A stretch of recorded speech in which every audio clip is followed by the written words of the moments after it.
안녕하세요. 반갑습니다. 유수하입니다. 예.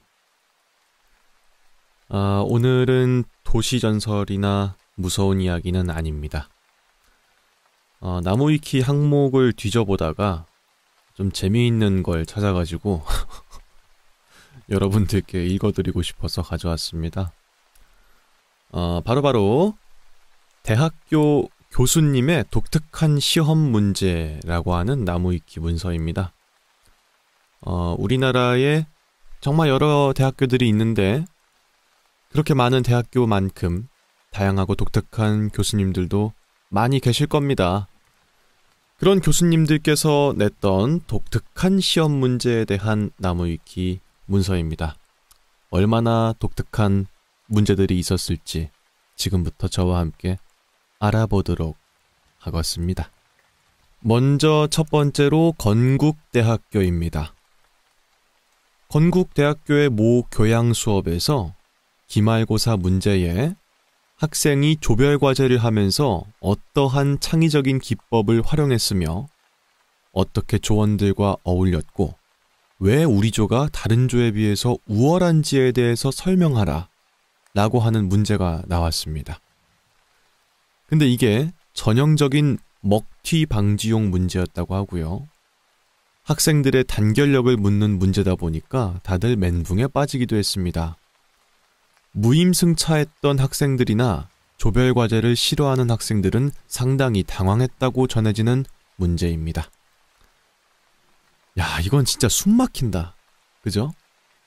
그러니까 조별과제를 이렇게 하는 수업이었는데 우리 팀이 다른 팀에 비해서 얼마나 창의적인 것들을 이용해서 과제를 했고 얼마나 우리 조원들이 서로가 잘 어울렸는지 그리고 다른 조에 비해서 우리 조가 월등히 뛰어났던 점이 무엇인지에 대해서 작성하라 라는 시험 문제였다는 건데 이건 정말로 사실 이 조별과제라는 게 기여도가 떨어지는 사람이 있을 수밖에 없잖아요.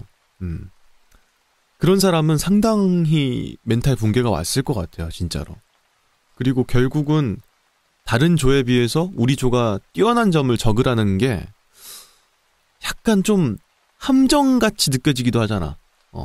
괜히 막 이렇게 부풀려서 썼다가 얘는 뭐 자만심이 끝을 모르는구만 이럴 수도 있으니까 교수님의 함정인가 싶기도 하고 상당히 좀 난해한 느낌이 드네요.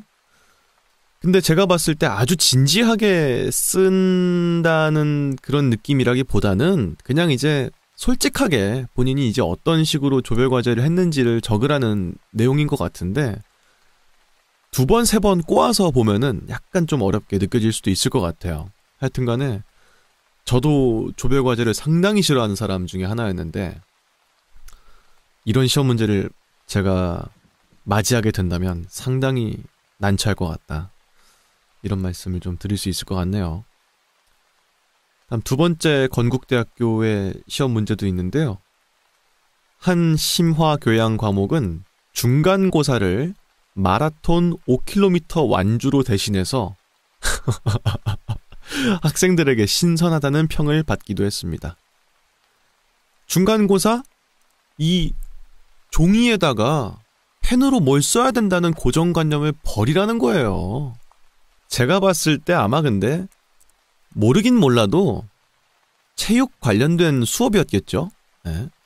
그러니까 뭐 육상 종목에 대한 이해 뭐 이런 교양이었다든지 뭐 체육과에서는 흔히 있을 수 있을 것 같다는 생각이 들기도 합니다. 네. 기본적으로 결국 5km 마라톤을 완주하기 위해서는 평상시에 노력하지 않으면 힘든 거니까. 뭐 그렇다고 해도 5km라는 거리가 그렇게 긴 거리는 아니기 때문에 시간 제한만 없다면 괜찮을 것 같기도 하네요. 다음 두 번째 경희대학교도 있습니다. 후마니타스 칼리지의 중핵교과인 인간의 가치 탐색에서 어떤 교수가 오픈북은 물론 옆 사람의 답안지를 보거나 혹은 아예 같이 토론을 해도 심지어는 답안지를 찢어버려도 좋다는 조건으로 시험을 냈습니다. 그러자 어느 철학과 1학년 학생이 자신의 답안지를 진짜로 찢은 다음에 제출했습니다. 단순히 찢기만 한 게 아니라 답안지를 찢은 이유에 대해서 포스트잇으로 써붙여서 제출했더니 이에 감동한 교수가 알렉산더 대왕의 용기를 가진 학생이라면서 칭찬했다고 합니다. 야, 대단하다. 사실 근데 오픈북 시험은 꽤 흔하거든요. 네. 오픈북을 시험으로 한다는 건 결국 분량이 굉장히 많다는 거고, 평상시에 너가 잘 체크를 했으면 이 시험을 보는 게 어렵지 않겠지만 평상시에 수업을 집중하지 않았다면 그냥 죽어라, 이런 거예요. 오픈북이 절대 답안지를 그냥 보여주는 시험이 아닙니다. 그만큼 양이 압도적으로 많다는 뜻이거든요. 그래서 오픈북이라는 개념 자체는 그다지 이상한 개념이 아닌데, 문제는 옆에 있는 사람이랑 토론을 해서 시험을 봐도 된다는 거고, 심지어는 온전한 이유만 있다면 답안지를 찢어가지고 내도 괜찮다라고 시험 문제를 냈다는 거죠. 그러자 어떤 철학과 학생이 실제로 찢어서 냈다. 어떤 이유를 대면서 찢어가지고 냈을까? 참 궁금하다. 그죠?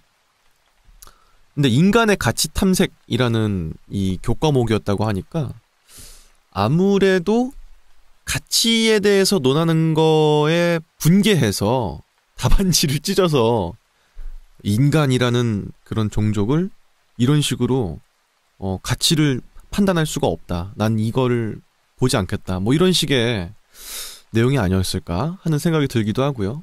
여튼 정말 대단한데요. 네. 확실히 이 뭐랄까 인텔리들은 다르다. 개념에 대해서 깨보는 거죠, 한번. 네. 시험지 찢어도 된다. 시험지라는 이 개념에서 벗어나라는 거예요, 결국은. 다음 경희대학교 시험도 있습니다. 본초학 수업의 어떤 교수님은 항상 마지막 문제로 나의 장점은 땡땡땡이라는 것이다 라는 보너스 문제를 출제했습니다. 여기까지는 그냥 그러려니 하는 수준인데, 여기서 한 학생이 그 문제에 나오는 나를 자기 자신이 아니라 문제를 출제한 교수로 오해해서 그 교수에 대한 장점을 생각하면서 제출했다고 합니다. 그러니까 이제 시험 뭐 다 보고 마지막 보너스 문제로 참신한 답안이 나오면은 약간 플러스를 주는 느낌으로 본인의 장점을 서술하시오, 이렇게 낸 건데, 보통 그러면은 시험 보는 당사자를 생각하잖아. 근데 그 시험 보는 학생이 두 번, 세 번 꼰 거지 또. 아, 설마 내 장점을 쓰라고 했을까? 아니야, 교수님의 장점을 쓰라는 걸 거야, 이러면서 교수님의 장점은 유난히도 아침에 빛나는 머리칼과 뭐 이런 식으로 여러 미사어구를 붙여가지고 교수님의 장점을 쓰지 않았을까요? 신박하다, 신박해. 근데 지금까지 한 4개의 문제를 봤는데요, 다 느낌이 그거네.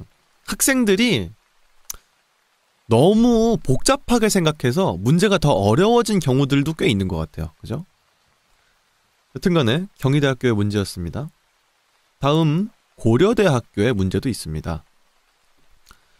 2003학년도 고려대학교 대입 수시전형 필답 논술 문제였습니다. 그러니까 대학교에 입학하기 위해서 나오는 논술 시험 문제였는데, 문제가 딱 하나예요. 알미란 무엇인가? 그러니까 이제 안다는 것이란 무엇인가 라는 논술 문제가 나왔다는 거예요. 근데 이게 띄어쓰기랑 문장 부호를 다 합해도 10글자가 넘지 않는 정말 단촐한 문제인데 아주 심오하죠.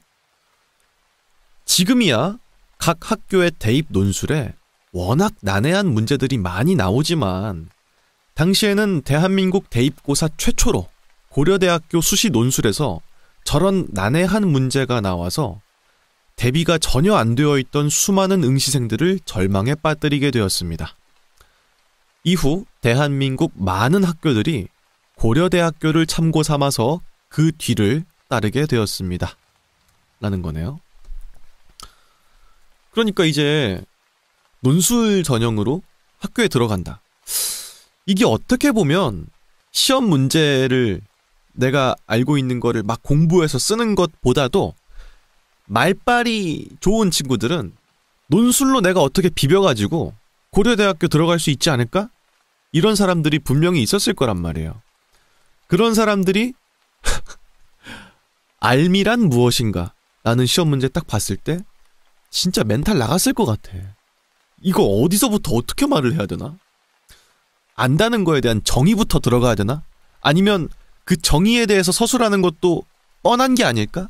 이런 식으로 자가당착에 상당히 빠지기 쉬운 논술 문제가 아니었을까 하는 생각이 들기도 합니다. 뭐가 됐든 간에 나름대로 상당히 많이 준비해서 논술 시험을 보러 갔을 텐데 아는 것이란 무엇인가 라는 이 질문을 받았을 때 얼마나 당황스러웠을까 하는 생각이 들면은 난처해지네요, 진짜로. 예. 다음 두 번째 고려대학교 시험 문제도 있습니다. 본교 출신의 공과대학교 교수는 전공 시험 문제 0번에 고려대학교의 교가를 쓰시오 라는 문제를 낸 적이 있습니다. 이어서 2019년 1학기에 어떤 노어 노문학과 교수 또한 교양수업 기말고사에서 고려대학교의 교가를 쓰시오 라는 문제를 출제했습니다. 참고로 고려대학교에서는 교가를 쓰는 문제가 많은 교수들이 내는 편이라서 고려대학교 재학생 그리고 졸업생들에게는 그리 특별한 문제는 아닙니다. 그러니까 보통 뭐 어떤 수업이든지 간에 시험 문제를 공부한다고 했을 때 교가를 쓰는 일은 거의 없기 때문에 난처할 수밖에 없는데 아무래도 이제 고려대학교의 어떤 자긍심 이런 것들이 함양되어 있는지를 아주 기본적인 문제로 본다는 거죠. 그러니까 0번 문제로 고려대학교의 교가를 서술하시오. 이런 게 고려대에선 종종 나오나 봐요. 예, 잘은 모르겠지만 혹시 고려대 분들이 있으시다면 좀 댓글로 적어주십시오. 실제로 그런 문제를 본 적이 있는지. 글쎄요, 진짜 특이하네요. 예. 다음 세 번째 고려대학교의 특이한 시험 문제도 있습니다. 시험 문제에서 교수의 이름을 한자로 쓰시오 라는 문제를 낸 적이 있습니다. 물론 이건 수업 시간에 분명히 언급했던 내용이고 보너스에 가까웠지만 이라고 합니다. 그러니까 이제 교수님의 이름을 한자로 써야 되는 건데 제가 봤을 때 뭐 관련된 학과겠죠. 뭐 한문 관련된 학과거나 일본어나 중국어나 뭐 이런 식으로 아예 한자랑 연관이 없는 교수님이 이런 걸 시험 문제로 내진 않았겠죠. 다음 네 번째 문제도 있습니다. 생활 한자 교양 과목을 가르치는 교수님의 1번 문제가 자신의 소속 단과대, 소속 학과 이름을 한자로 쓰시오 였습니다. 이를테면 자신의 학부와 학과가 공과대학 건축사회환경공학부 라면은 이걸 한자로 쓸 수 있어야 돼. 공과대학 건축사회환경공학부. 어떻게 써야 돼 이거? 어렵다. 근데 이제 만약에 컴퓨터통신공학부처럼 학과명에 영어가 섞여 있는 경우에는 영어로 된 부분을 비우고 나머지 부분만 한자로 썼다고 합니다.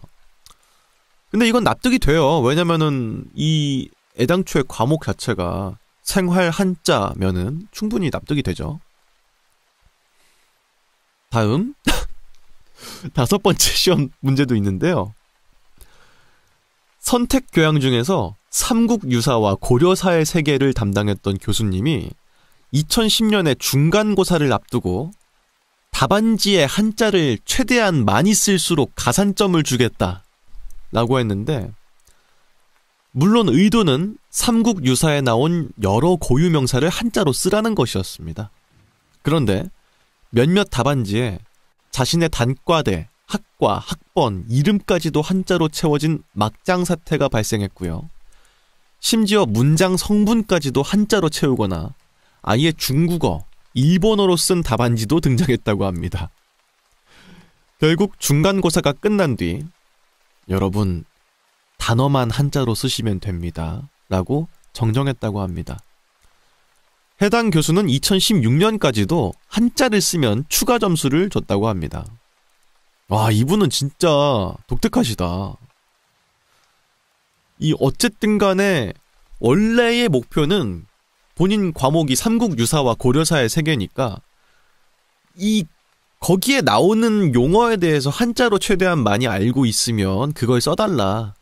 그러니까 한자를 많이 쓰면은 가산점을 주겠다라고 했던 건데, 이제 이거는 이제 두 번, 세 번 비틀어서 보는 거죠. 학생들이 또 한자가 들어가면 돼? 그러면 조사 막 이런 거를 한자로 다 써버려. 아니면 이름, 아니면은 뭐 막 괜시리 연도, 월, 일 이런 것도 한자로 쓰고 그런 식으로 추가 점수를 어떻게든 얻어내기 위한 필승법을 썼다는 겁니다. 역시 배운 사람들은 달라. 고려대는 다릅니다. 예. 다음 고려대학교의 문제도 있습니다. 2015년 영어 강의 교수님께서 기말고사 한 주 전에 강의 시간에 뜬금없이 영국 드라마 한 편을 보여줬고요.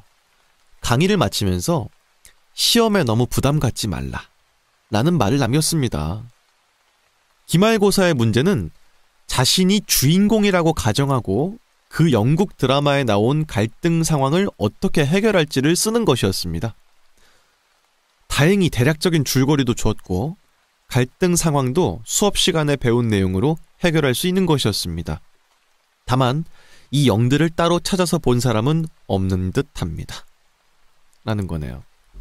야, 이거는 이제 페이크를 넣으셨네. 그죠? 그 다음 주가 시험이야.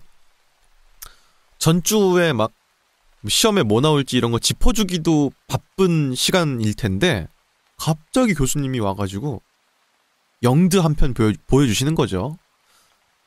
그걸 보는 학생들은 어떤 생각을 하겠어요?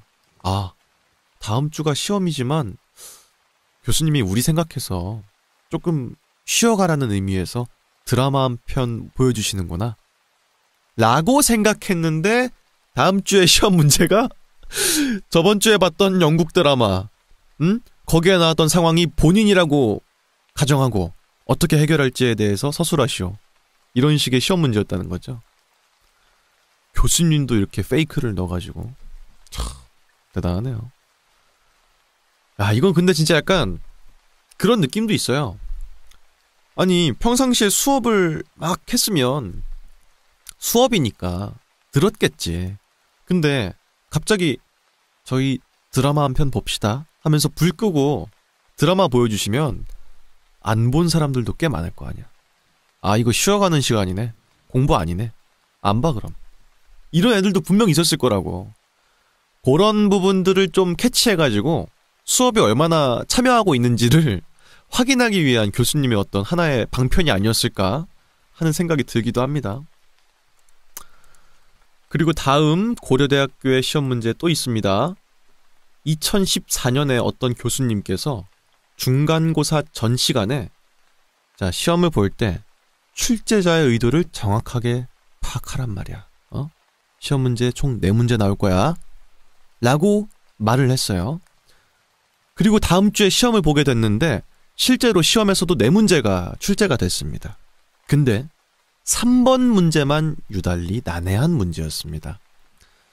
많은 학생들이 3번 문제의 답을 꾸역꾸역 써내려가고 있는데 그 중에서 몇몇 학생들은 유유히 강의실을 빠져나갔습니다.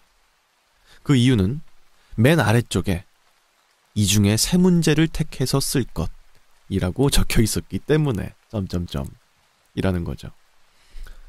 힌트를 주신 거네요. 지난 수업 시간 때. 자, 이 시험 문제의 중요한 거는 출제자의 의도를 파악하는 거야. 근데 보통 그렇게 말씀하시면은 시험 문제에 대해서 내 시점에서만 보지 말고 교수님께서 원하는 답변이 무엇인지에 대해 생각해보면서 써야 되겠다. 이런 생각을 하기 마련인데 그게 아니라 내가 이 문제를 어떤 식으로 냈는지를 잘 읽어보라는 의미에서 출제자의 의도를 정확히 파악할 것이라고 힌트를 주신 거죠. 그래서 실제로 4개의 문제가 나왔는데 사실 이 중에 3개만 골라서 쓰면 되는 거였던 거지. 3번 문제는 일부러 어렵게 낸 거였던 거죠.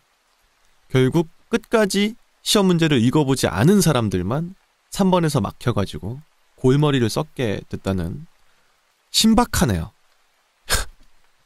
신박하네. 이런 문제들은 근데 뭔가 좀 있지 않나요? 모두 고르시오인지 모르고 시험을 볼 때 답이 분명 2개 이상인 것 같은데 이럴 때가 있잖아 가끔. 시험 문제를 잘 안 읽었을 때 생기는 문제죠. 그리고 다음 고려대학교에 나왔던 이상한 시험 문제입니다. 2009년에 교양 강의였던 포도주 개론의 조별과제 발표에서 한 조는 와인 시음을 주제로 가져오게 됐고요. 즉석에서 와인 시음회를 열게 되었습니다. 와인에 한껏 취한 교수님은 와인 시음의 발표자 그리고 조원들 모두에게 A 이상의 학점을 주었다고 합니다. 발상의 전환이야. 포도주 개론, 이건데 다들 뭔가 조별과제 발표를 할 때 뭘 하겠어? 어떤 지역, 뭐 보르도산의 뭐 포도주의 특징, 뭐 이런 거라든지, 뭐 아니면 포도의 품종에 따른 와인의 맛의 변화, 뭐 이런 걸 다들 가져왔을 텐데 한 조는 포도주를 가져오는 거야. 자, 저희는 포도주 시음회를 준비해봤습니다 하면서 싹 따라가지고 주는 거죠. 교수님 싱글벙글. 이게 만약에 교양 강의가 아니었으면 이분들은 높은 확률로 이제 대학원생이 될 수도 있었던 그런 발표가 아니었을까 하는 생각이 들기도 하네요. 그리고 다음 레전드 고려대학교의 시험도 있습니다. 황당한 채점의 끝판왕인 선풍기 날리기. 요거는 조지훈 시인이 국어국문학과 교수로 재직하던 당시 자주 했던 거라고 합니다. 시험지에다가 많이 뭘 쓰면은 무겁기 때문에 선풍기에 멀리 날아가지 못하고 조금만 썼다면 시험지가 가벼워서 멀리 날아가기 때문에 얼마 날아가지 못한 시험지에 높은 평가 점수를 주는 게 교수님의 채점 방식이었다는 거죠.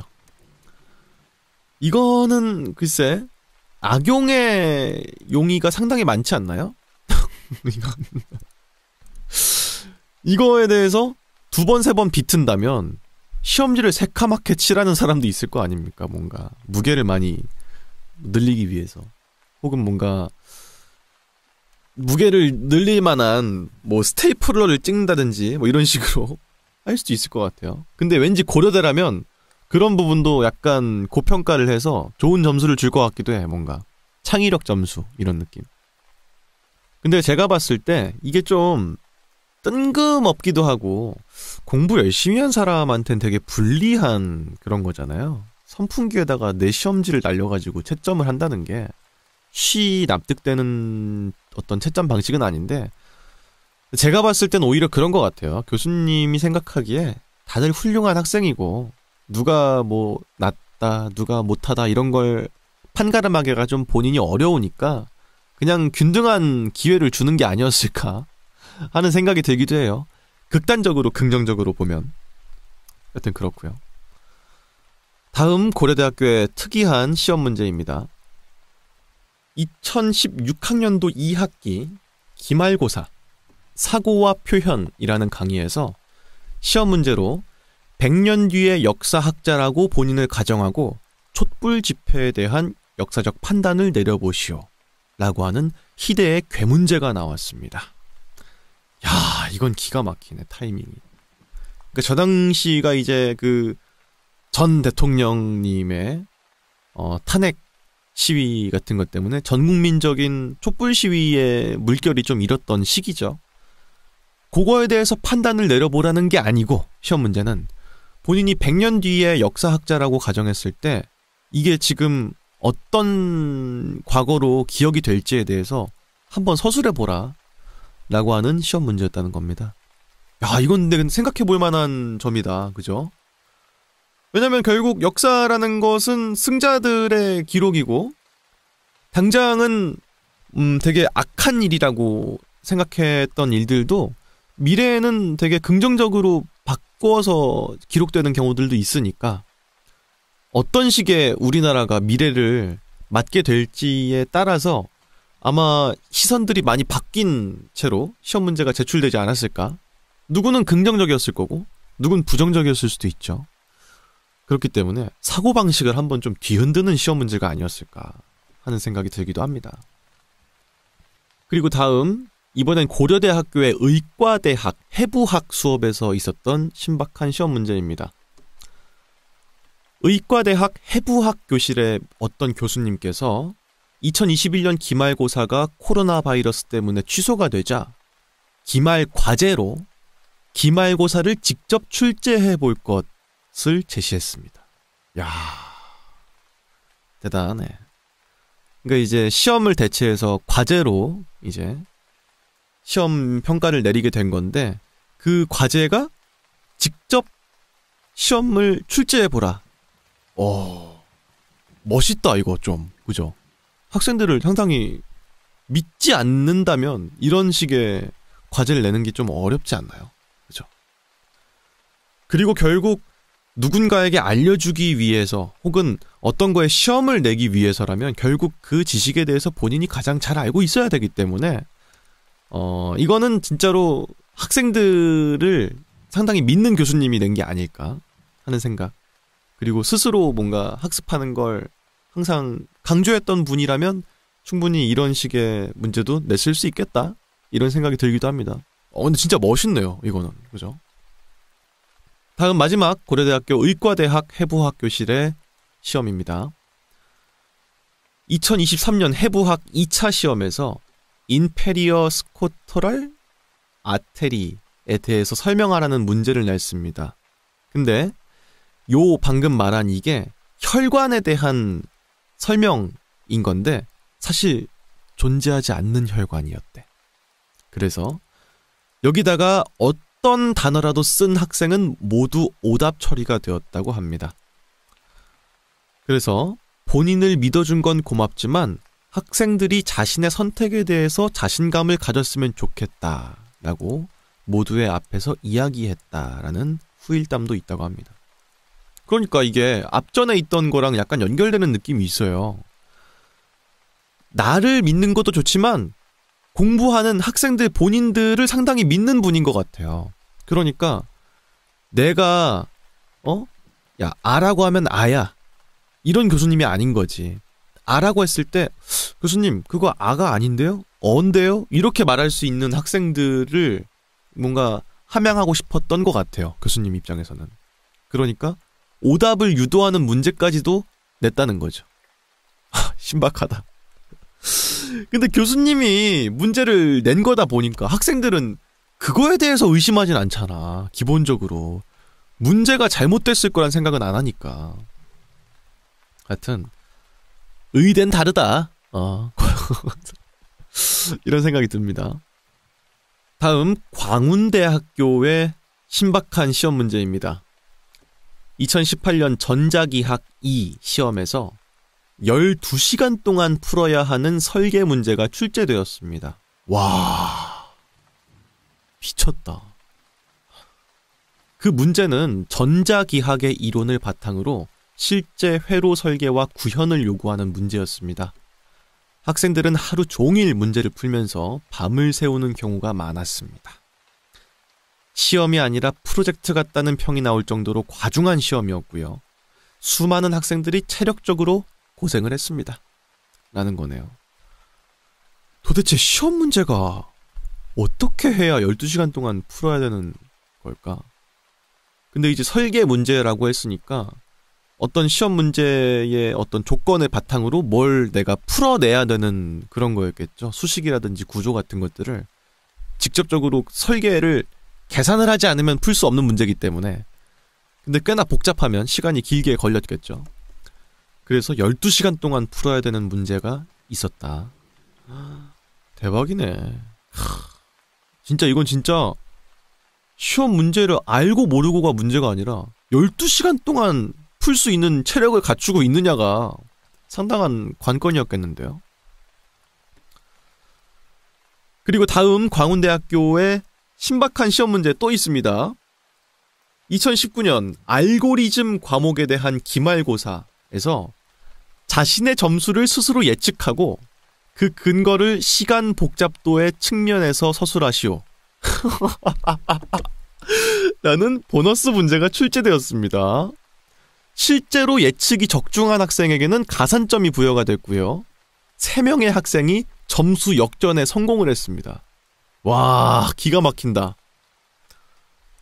그러니까 알고리즘에 대한 수업이니까 시험 문제를 알고리즘에 기반해서 냈다는 거죠. 자신의 점수를 예측해 보시오. 이건 진짜 몇 번 꽈야 되는 거야 도대체? 그죠? 이 자기가 푼 이거에 대해서 정답인지 오답인지에 대한 판단도 스스로가 내려서 게다가 마지막 보너스 문제까지도 교수님이 어떤 평가를 내릴지도 포함을 해서 몇 점을 맞을지에 대해서 예측을 해야 되는 문제였던 거네요. 상당히 알고리즘과 연관된 시험 문제가 아니었나 하는 생각이 듭니다. 야, 이건 진짜 신박하다. 다음 단국대학교의 시험 문제입니다. 어떤 교양 과목의 중간고사 문제가 서술형으로 출제가 됐는데 시험에 나올 예상 문제 5개 정도를 미리 수강생들에게 보여준 다음에 여기서 2문제가 나올 거다 라고 말을 했고요. 예상 문제 5개 중에는 필수 문제 1개랑 선택 문제 4개가 있었습니다. 근데 시험지에서는 필수 문제가 아니라 선택 문제 4문항에서 2문제가 출제가 됐습니다. 즉 필수 문제만 믿고 그것만 공부한 학생들을 피를 보게 만든 시험 문제였다는 겁니다. 그러니까 시험 문제가 대충 뭐가 나올지 일러주는 분들이 있잖아요. 5개가 이 중에서 나올 건데 하나는 그냥 무조건 나오는 시험 문제고 나머지 4개 중에서 하나가 나올 거다. 이렇게 말씀하신 거야. 근데 시험 문제가 뭐 좀 많겠습니까? 그 5개가 다 엄청 힘든 거였을 거 아니에요? 그러니까 시험 문제 시간도 별로 없는데 필수만 내가 맞추고 나머지 4개 중에 하나는 그냥 운 좋으면 내가 맞추는 걸로 합시다 해가지고 공부를 안 한 애들이 있었을 거 아니야. 그걸 노리고 필수를 안 냈어. 아니 교수님들 왜 이렇게 페이크를 좋아하시는 거예요 도대체? 필수 빼고 4개 중에서 2개를 냈다. 야, 이거는 학생들을 시험에 들게 만드는 거죠, 계속해서. 예. 하여튼 대단하네요. 다음 단국대학교의 시험 문제 있습니다. 어떤 교양 과목의 교수님께서 시험지를 평가하면서 학생을 조롱하는 멘트를 남기는 것으로 악명이 높은 분이 있었습니다. 한 학생은 중간고사 채점 후에 0점을 의미하는 거대한 원을 그리고 스마일 형상의 이모티콘을 커다랗게 그려놓은 시험지를 받게 됐습니다. 그리고 그 시험지의 하단에는 학문의 기적이란 존재하지 않는다 라는 친절한 비꼬는 멘트까지 남겨져 있었고요. 결국 그 학생은 기말고사가 시작되자마자 백지 시험지에 거대한 스마일을 그리고 그 하단에 나는 기적을 믿지 않는다. 야, 라는 멘트를 남긴 채 시험장을 빠져나와서 감독 교수와 조교 이하 수십 명의 학생들을 경악하게 만들었다고 합니다. 와, 기가 막힌다 이거는. 이건 영화인데? 그러니까 한 학생이 이 시험을 봤는데 뭐 교수님 영어 마음에 안 들게 썼나 보지. 그러니까 이제 0점을 맞은 거지. 근데 0점만 써도 기분이 나쁜데 동그라미 0점 써놓고 거기다가 스마일 눈 땡땡 웃는 입꼬리 싹 그려가지고 준 거야. 얼마나 기분 나빠요, 그죠? 근데 그 밑에다가 조롱의 한마디를 또 첨언해가지고 교수님이 주신 거죠. 학문에 기적이란 존재하지 않는다. 네가 개판으로 쓴 이 시험지에 기적이 일어날 수 없다 라고 이제 채점을 하신 거야. 근데 이제 그 0점을 맞았던 그 학생이 기말고사 시험지를 딱 받자마자 안 풀어. 바로 동그라미 그려놓고 똑같이 교수님이 했던 것처럼 눈 땡땡 웃는 표정 싹 해서 스마일로 해가지고 밑에다가 나는 기적을 믿지 않는다 라고 싸우자는 거죠. 이거는 이건 끝나고 두 분이서 멱살잡이해도 이상하지 않습니다. 근데 확실히 낭만은 있다. 네. 교수님은 뭐랄까 솔직히 썩 좋아 보이진 않거든요. 이런 식의 뭔가 조롱 섞인 뭔가 하는 게 학생을 좀 두 번 죽이는 느낌이 들어서 교수님은 좀 별로인 것 같은데 학생이 낭만이 진짜 미쳤네요. 이거는 멋있다. 다음 단국대학교 신박한 시험 문제 또 있어요. 어떤 교수님께서 한국 근현대사에 대한 교양 수업 중에 남북한은 언젠가는 반드시 통일될 것이라는 이야기를 하면서 삼국지의 첫 구절을 말할 수 있는 사람이 있다면 시험과는 관계없이 A뿔을 주겠다고 말했습니다. 교수님은 아무도 대답할 수 없을 거라고 장담했지만 한 학생이 대답을 해내면서 결국 A뿔을 받아갔습니다. 요즘 대학생들이 너무 공부만 하고 독서를 안 해가지고 대답할 수 있는 학생이 없을 거라고 생각해서 낸 시험이었다고 합니다. 그러니까 한국 근현대사야 과목이. 삼국지가 아니에요. 이 과목이랑 아무 상관없지만 학생들이 워낙 책을 안 읽으니까 너네가 뭐 삼국지를 읽었겠냐?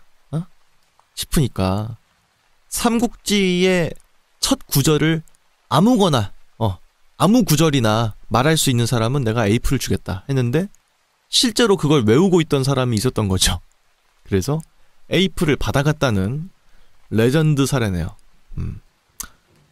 확실히 이 교양이라는 게 말입니다. 누가 점수를 매기는 건 아니지만 확실히 있으면 좋은 거예요. 누가 알았겠어? 평상시에 삼국지를 좋아했던 바로 그게 나에게 A뿔로 돌아올지. 책은 읽어야 된다. 독서의 시대는 온다. 이런 말씀 드릴 수 있을 것 같습니다. 그리고 다음으로 이어서 동국대학교의 신박한 시험 문제도 있습니다. 근데 뭐 아시겠지만 동국대학교는 불교 대학교죠. 불교학과의 어떤 교수님께서 공통교양 불교 강의의 시험 문제로 현대사회의 문제점에 대해 서술하고 그 문제점의 해결 방안을 불교적 관점에서 해결하라 라고 하는 딱 한 문제를 출제한 적이 있다고 합니다. 미쳤다. 그러니까 진짜 어려운 문제들은 여러 복잡한 이런 조건들이 붙지 않아. 그냥 심플한 거야. 근데 그 심플한 게 그거에 대한 온전한 이해도가 없으면 풀 수가 아예 없는 거죠. 좀 멋있다 이거 좀. 확실히 멋이라는 건요. 더 하는 게 아닙니다. 덜어내는 거예요. 이런 시험 문제가 진짜 멋있는 시험 문제다. 이런 말씀 드리고요. 다음 동국대학교의 두 번째 신박한 시험 문제도 있습니다. 2000년에 언어철학 교양 강의에서 기말고사의 문제로 자신이 받아야 한다고 생각하는 점수를 제시하고 그에 대한 증명을 하시오. 와, 대박이네. 덕분에 출석 한 번 않고 시험만 딸랑 봤는데도 비플 학점을 받은 학생도 있었다고 합니다. 참고로 언어 철학은 80% 이상이 논리학에 가깝습니다. 라고 하네요. 그러니까 말만 잘하면 되는 거지. 여기서 내가 받아야 된다고 생각하는 점수를 서술하시오. 그리고 그 이유도 같이 쓰시오. 이건데 납득이 충분히 됐으면 이거에 대해서 점수를 높게 받을 수도 있었다. 이야, 멋있는데? 확실히 철학 쪽이 먹고 살 길은 막막해도 낭만이 있어. 근데 있잖아요. 인생은요. 낭만으로 사는 거예요. 인생의 대다수 거의 모든 것들은 합리적이지도 않고 가성비를 따지면 상당히 떨어지는 것들 뿐입니다. 근데 그럼에도 불구하고 낭만이 결국 우리 인생을 굴리는 거예요. 어쨌든 그렇습니다. 다음 동국대학교에서 나왔던 신박한 시험 문제 또 있습니다. 법학과의 어떤 교수님께서 2016년 2학기에 헌법소송법 기말고사 문제 중에서 현재까지 언론에 드러난 사실관계를 종합해서 박근혜 전 대통령의 탄핵 심판의 결정문을 작성하라. 와, 법학과 진짜 낭만 있네. 와, 대박이다. 그러니까 이제 지금까지 언론을 통해서 밝혀진 정보를 통해서 본인이 생각하기에 어떤 것 때문에 탄핵을 해야 된다, 탄핵을 하면 안 된다, 이런 거에 대한 결정문을 제출하라는 게 시험 문제였다는 거죠. 교수님의 성향이 당시에 굉장히 보수적이었기 때문에 기각 결정을 내리면 점수를 잘 받지 않았을까 하는 의견도 있었지만 패기 있게 주문, 피청구인 대통령 박근혜를 파면한다 라고 적은 학생도 A 학점을 취득했다고 하기 때문에 어떤 식으로 제출했던지 논리적인 타당성만 갖추면 점수는 제대로 준 듯하다 라고도 적혀 있네요. 그러니까 교수님이 보수 쪽이기 때문에 탄핵을 기각하는 쪽으로 제출하는 게 맞는 건가? 이 학생들이 또 이제 머리를 2번, 3번 꼬기 시작하는 거죠. 이게 그래도 앞만 봐도 탄핵인 것 같은데 교수님이 보수다 보니까 이 탄핵한다고 하면 이거 괜히 나 F 맞는 거 아니야? 라고 생각해서 고민하는 분들이 꽤 많았을 텐데 사실 탄핵을 한다, 탄핵을 안 한다, 어느 쪽으로 해도 상관없다. 단 그거에 대한 논리적인 타당성만 잘 갖추었다면 그런 거죠. 확실히 2016년도에 대한민국 대통령 탄핵 관련된 그 부분이 대학가 쪽에선 상당히 사실 큰 이슈였던 것도 있잖아요. 각 대학교들이 다 대자보 써가지고 붙이고 막 그랬던 게 그 당시에 상당한 화제가 됐었으니까요. 이런 게 학교의 시험 문제에도 많이 반영됐다는 게 참 재밌는 점 중에 하나네요. 다음으로 부산대학교의 신박한 시험 문제입니다. 전자공학과의 어떤 교수님께서 전선을 왜 땅에 매설하지 않는가 라는 문제를 낸 적이 있습니다. 교수가 원한 답은 공기의 저항보다 땅의 저항이 더 작아서 누설되는 전력이 존재하기 때문이다 였는데 어떤 학생은 땅속의 두더지가 갉아먹기 때문에 귀여워요.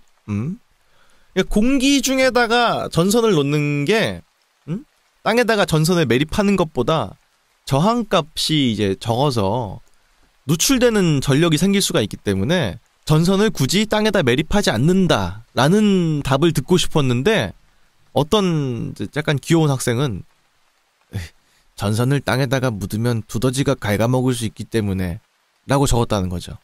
근데 이게 의외로 꽤 맞는 답변이기 때문에 좋은 점수를 받기로 했다고 합니다. 귀엽네요. 나름대로의 창의력을 많이 넣어가지고 쓴 거인 것 같아. 기지를 발휘했다고 하죠, 보통 이런 말들을.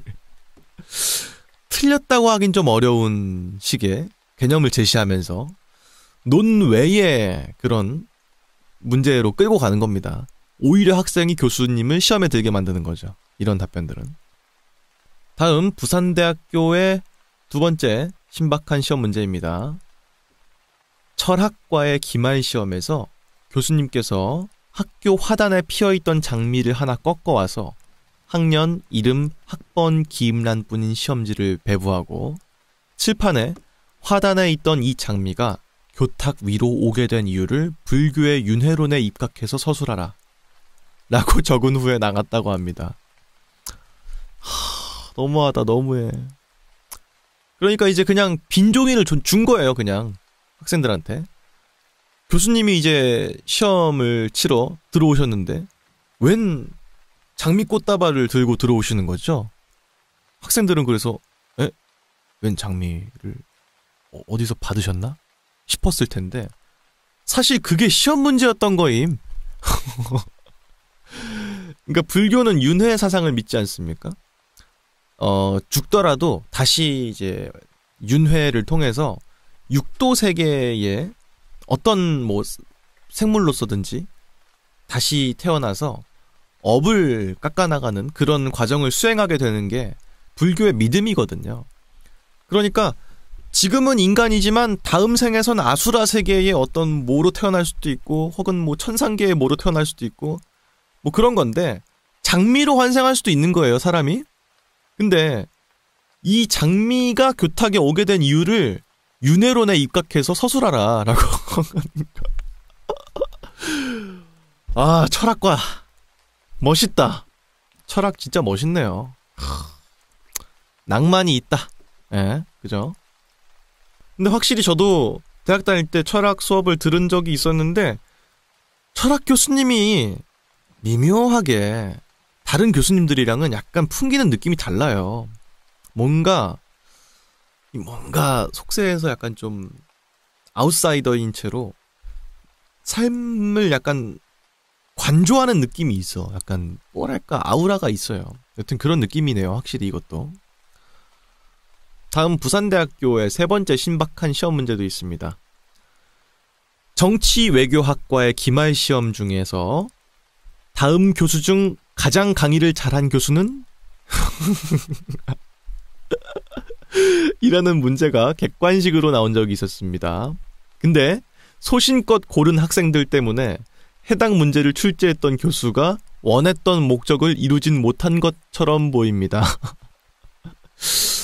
그러니까 교수님이 보너스 문제 같은 느낌으로 다음 교수 중에서 가장 강의를 잘한 교수는? 하고 A, 뭐 김계동, B, 뭐 최철수, C, 교수 본인, 나, 뭐 D, 뭐 최개똥, 막 이런 식으로 해가지고 누가 봐도 지금 보고 있는 이 시험 과목의 교수님의 이름을 적어야 될 것 같은 문제가 나왔다는 거죠. 근데 걔 중에서는 소신 있게 우리 교수님도 좋지만 다른 교수님도 사실 수업이 되게 훌륭했지? 이러면서 다른 과목 교수님을 적은 학생들도 있었다. 그래서 교수님께서 만장일치로 나를 고르겠지라는 그런 기대는 채우지 못했다고 하는 후일담이 있군요. 다음 부산대학교의 신박한 시험 문제입니다. 교양 과목인 기업 경영을 가르치던 어떤 교수님께서 기말고사 한 학기 동안에 기업가 정신을 함양하고 발전시켰는지가 평소의 행실에서 드러난다 라고 문제를 장황하게 써놓고요. 실제 문제는 이거였습니다. 오늘의 원달러 환율을 적으시오.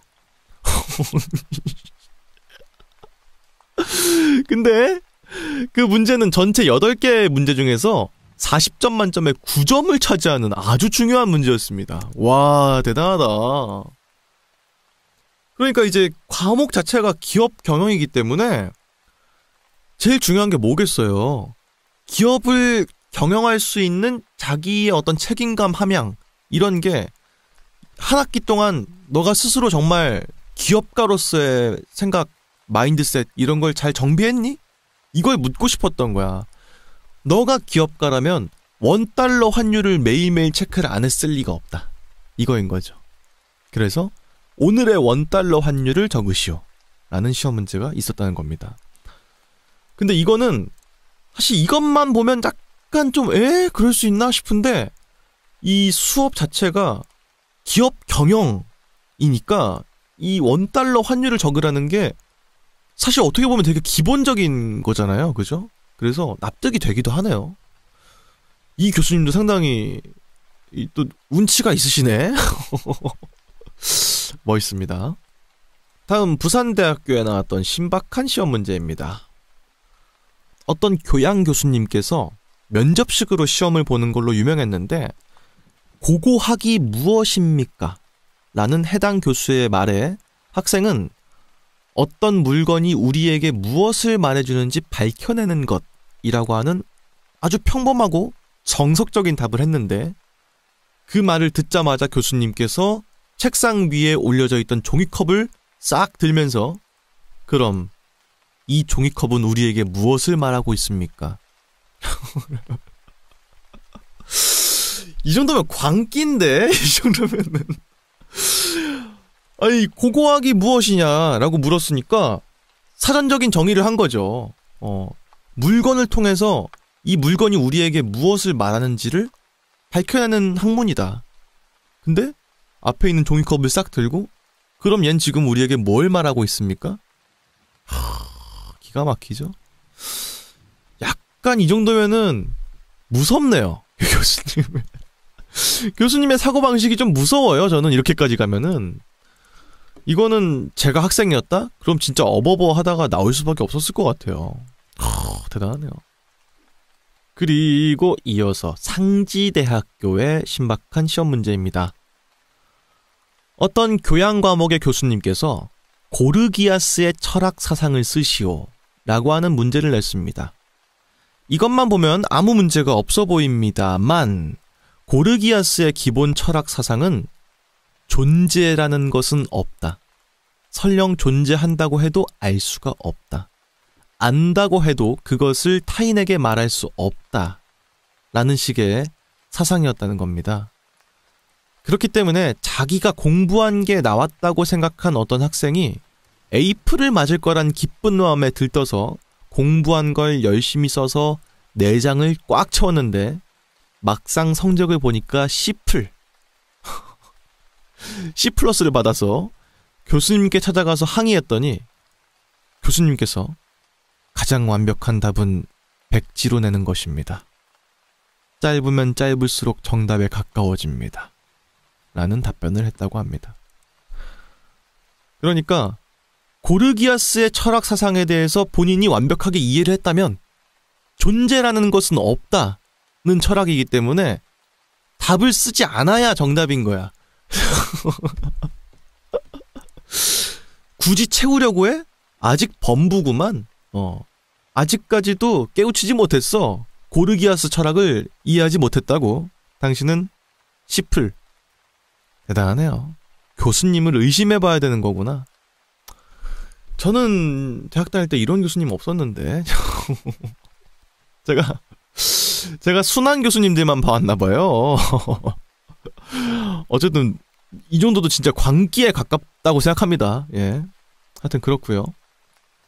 다음 서강대학교의 신박한 시험인데요. 여기에 레전드로 남아있는 일화가 하나 있습니다. 이거는 아시는 분들은 또 아실 텐데 Excuse me, can you speak Korean? 이라고 하는 문제가 있었다는 거예요. 이게 이제 뭔지 같이 좀 알아볼게요.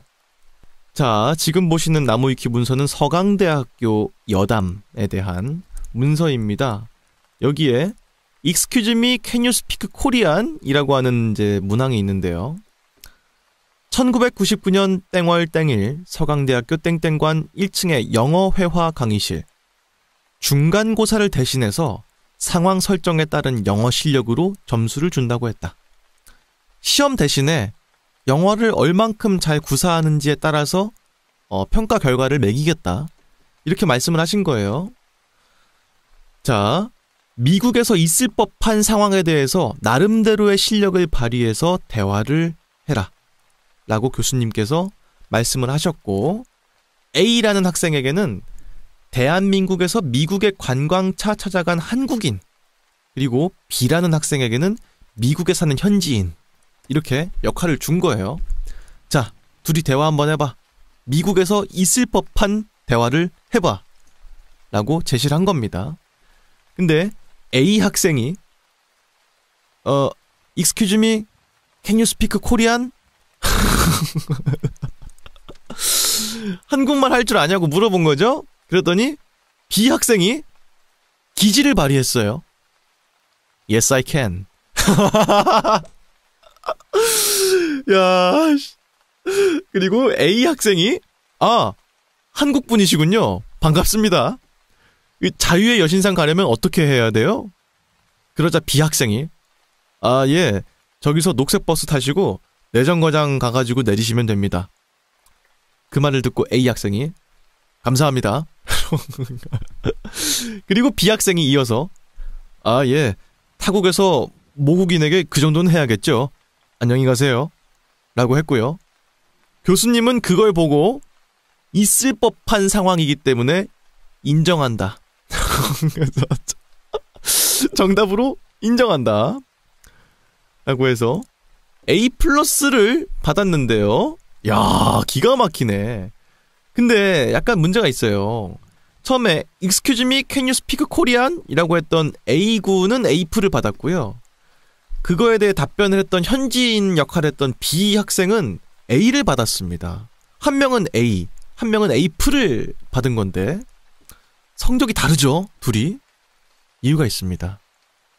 이 현지인 역할을 맡았던 B 학생의 한국어 실력이 이민자 치고는 너무 능숙했다는 점에서 플러스는 깎았다 라고 하고요.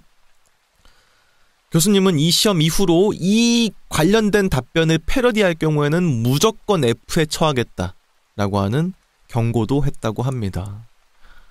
이야, 기가 막히네. 기가 막혀. 그러니까 시험 문제에 이 자신이 없으면은 아까 말했던 것처럼 학생이 교수님을 시험에 들게 만드는 역발상을 내야 되는 거예요. 시험을 내가 꼭 교수님이 제시한 대로 풀기만 해야 될까? 아니야. 시험이 뭔데? 이러면서 시험에 대해서 한 번 더 고민해보고 정답에 대해서 완전하게 비꼬아서 보는 그런 시선이 필요한 겁니다. 그렇기 때문에 현지에서 있을 법하죠? 요걸로 A와 A뿔을 받았다고 하는 서강대의 레전드 시험이 있었다라고 하는 거고요. 다음 우리나라를 대표하는 대학교 서울대학교의 신박한 시험 문제입니다. 아마 듣도 보도 못한 개념들이 많이 나오지 않을까 하는 기대감이 좀 있는데요. 첫 번째로 수리과학부의 어떤 교수님께서 시험의 마지막 문제는 항상 아무거나 써라 였습니다. 야, 기가 막힌다. 아무거나 써라. 쿨하지 않아요? 근데 내가 봤을 때 이거 진짜 아무거나 쓰라고 해서 아무 말 쓰는 거는 교수님에게 고평가를 받기 어려울 것 같아. 한 2번, 3번 꽈야 될 것 같아요. 그래서 아무거나 써라 했을 때 진짜 정답으로 아무거 라고 썼을 때 좀 더 고평가를 받을 수 있지 않을까 하는 저의 1차원적인 생각은 좀 나네요. 그리고 다음 신박한 시험 문제 또 있습니다. 수리과학부의 어떤 교수님께서 집합과 수리논리라는 수업에 기말고사에서 자연수를 하나 쓰시오.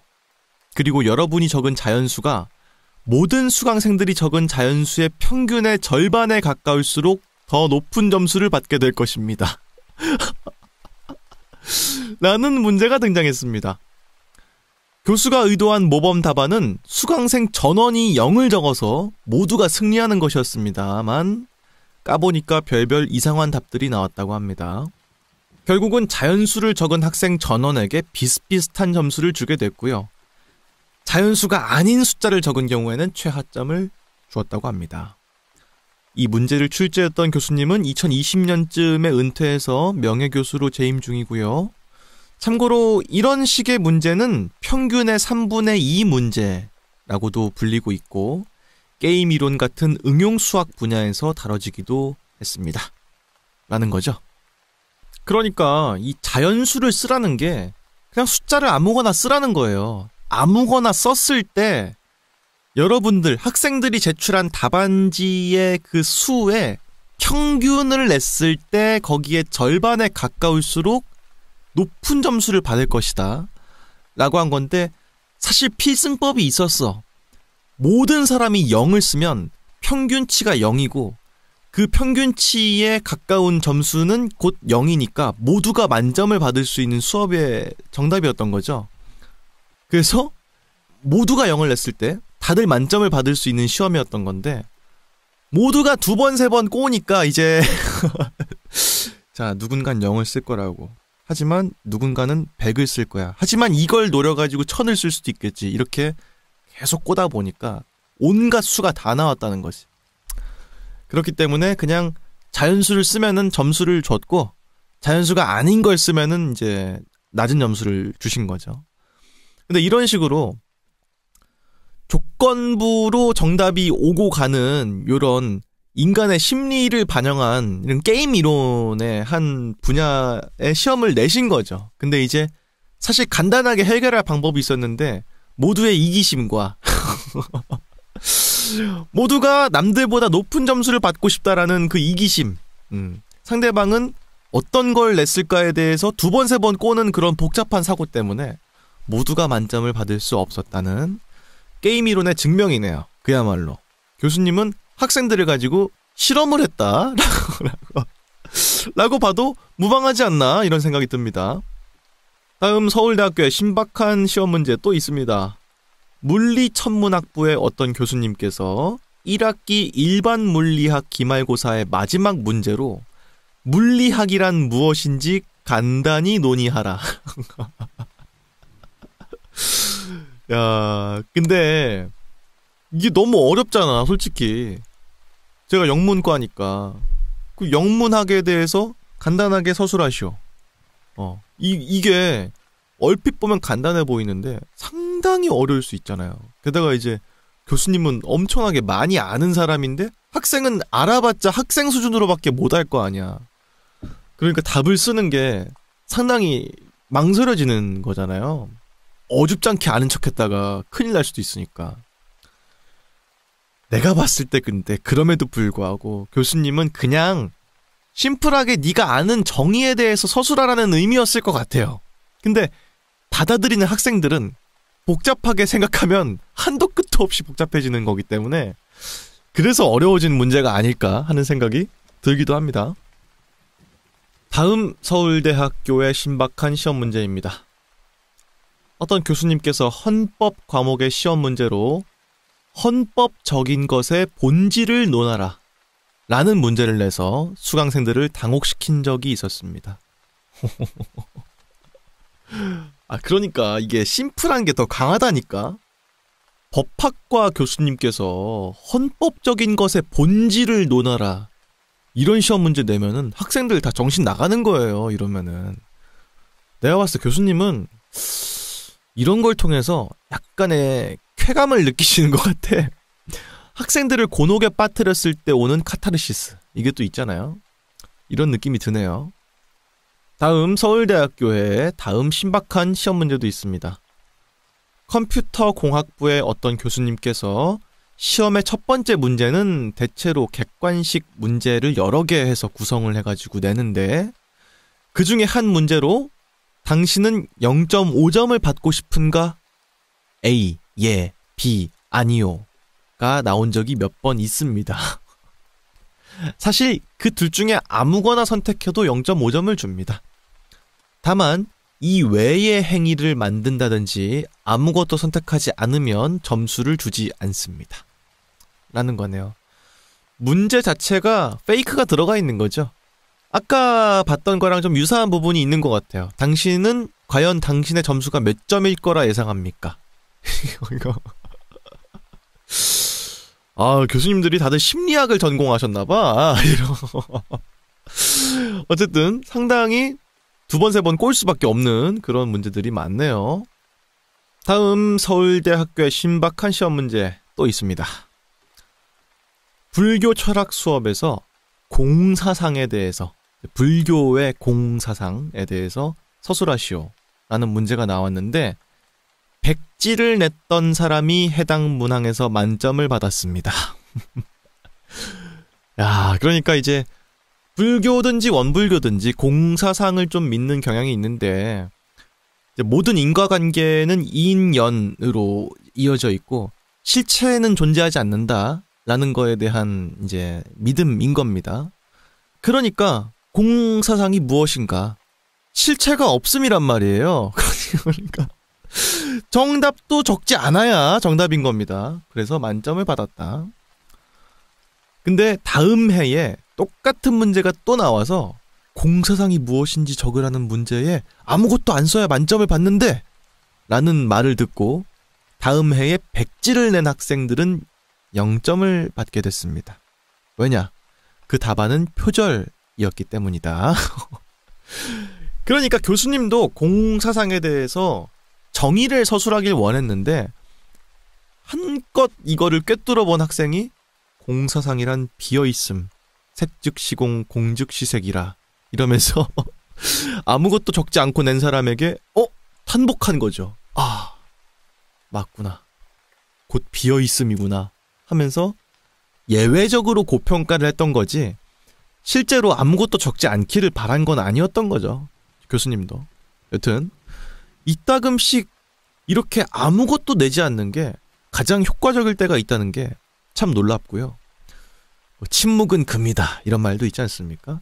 어쩌면 이런 게 오히려 관통하는 걸지도 몰라요. 시험에 들게 하려는, 거기서 벗어나려는 자세를 굉장히 고평가를 하시는 것 같아요, 교수님들이. 다음은 서울시립대학교의 신박한 시험 문제입니다. 디자인 전공에서 내려오는 전설적인 일화가 하나 있습니다. 중간 과제로 자화상을 그린 후 PT하기가 나왔습니다. 근데 2001년에 어떤 학생이 딸랑 점 하나만 찍고 나서 그 점에 대해서 PT를 하면서 존재론과 인식론부터 구조주의와 해체주의까지 결부시킨 PT를 1시간 동안 진행을 했습니다. 결국 그 학생은 A프를 받았다는 전설이 있는데 사실 그 학생은 연이은 과음의 생활 때문에 중간 과제를 못했던 거였고요. 그냥 즉석에서 썰을 1시간 동안 풀어서 A프를 받았다라고 하는 전설의 일화가 있다. 근데 이게 사실 다른 과목이었으면 안 먹혔을 것 같아요. 근데 이제 미대 쪽이니까 먹혔을 수 있다. 왜냐면 결국은 사물에 대해서 보이는 대로 묘사하고 이제 그려내다가 결국은 추상 개념으로 넘어가면서 미술이 가지고 있는 개념에 대해서 깨부시기 시작하면서 해체주의가 등장했단 말이에요. 그러면서 자화상이란 무엇인가? 나의 얼굴을 그려내는 거? 아니야. 자화상을 그린다. 이 개념을 깨부수란 말이야. 이러면서 사실 전 이 점의 모든 것을 표현하고 있는 겁니다. 이렇게 1시간 동안 싹.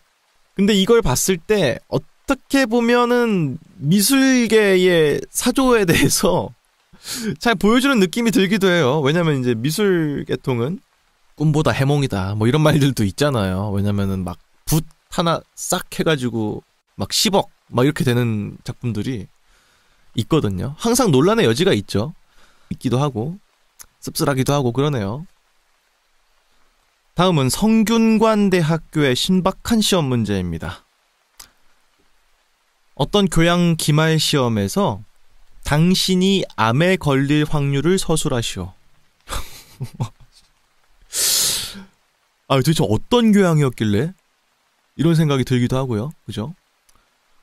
굳이 말하면 20%라고는 하는데 그걸 원해서 그런 문제를 내신 걸까? 궁금하긴 하네요. 어쨌든 그렇다고 하고 다음 문제도 있습니다. 경제학과의 모 전공 수업의 한 교수님께서 기말고사 객관식 문제 배점을 정답 시에 4점, 공란 시에 0점, 오답 시에 마이너스 2점이라고 했는데 이것 때문에 실제로 점수가 음수가 나온 학생이 있었습니다. 사실 오답 감점제는 NCS에서도 대부분 적용시키는 방식이기 때문에 실생활에서 그렇게 드문 방식은 아닙니다만 이럴 거면 그냥 아무것도 안 적고 그냥 낼걸. 마이너스로도 점수가 나올 수 있구나 라는 그런 부분이었군요. 다음 성균관대학교에서 나왔던 신박한 문제 요겁니다. 정치외교학과의 어떤 전공 수업에서 중간 시험의 2점짜리 문제는 항상 자신의 이름으로 수업과 관련해서 느낀 거를 삼행시로 지어보시오 였습니다. 사실 그냥 내 이름 가지고 삼행시 짓기도 어려운데 내 이름과 이 수업을 연관시켜서 삼행시를 지어라. 이거는 교수님이 무한도전을 좋아하시나? 왜 이렇게 어려운 걸 내셔 교수님께서. 예능감도 보겠다는 거죠? 실제로 그렇게 해서 유익한 답이 나오면 좋아하실까? 제 생각엔 아니에요. 재밌어야 될 거야, 분명히. 어쨌든 삼행시를 지으라는 문제도 있었군요. 다음 성균관대학교에서 나왔던 신박한 시험 문제. 오늘 알아볼 마지막 문제입니다. 심리학개론 교양 강좌에서 주관식의 마지막 전 문제가 수업을 들은 소감을 쓰세요 였습니다. 아주 평범하죠. 근데 시험지를 넘겨서 마지막 문제를 보게 되면 이런 문제를 발견할 수 있습니다. 방금 전에 문제를 출제한 이유에 대해서 심리학 개론 수업에서 들은 이론을 기반으로 서술하시오. 보통 이 수업을 들은 소감을 쓰시오라고 하면은 참 좋았고요, 교수님. 다음에도 또 뵐 수 있으면 너무 좋을 것 같습니다. 감사했습니다. 이렇게 쓰고 기쁜 마음으로 다음 장을 넘기게 되는데 엄청난 페이크가 있는 거죠, 거기에. 방금 전에 내가 냈었던 그 문제, 수업에 대한 소감을 쓰시오라는 문제를 낸 이유를 심리학 개론에서 배운 이론을 통해서 서술해 보시오. 이런 문제를 냈다는 거죠. 그러니까 이거는 자체로 그냥 학생을 한번 안도의 한숨을 쉬게 만들고 다음 장에서 칼로 바로 찔러버리는 거죠. 끝난 줄 알았지? 아니야. 절대 호락호락하게 안 끝내겠다. 이런 강인한 의지를 보여주는 문제였다는 겁니다.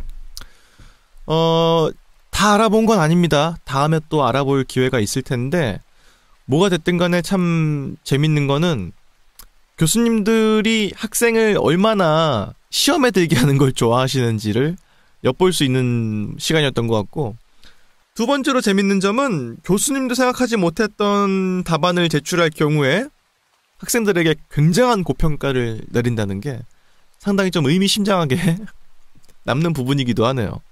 여튼간에 흥미로운 시험 문제들이었습니다.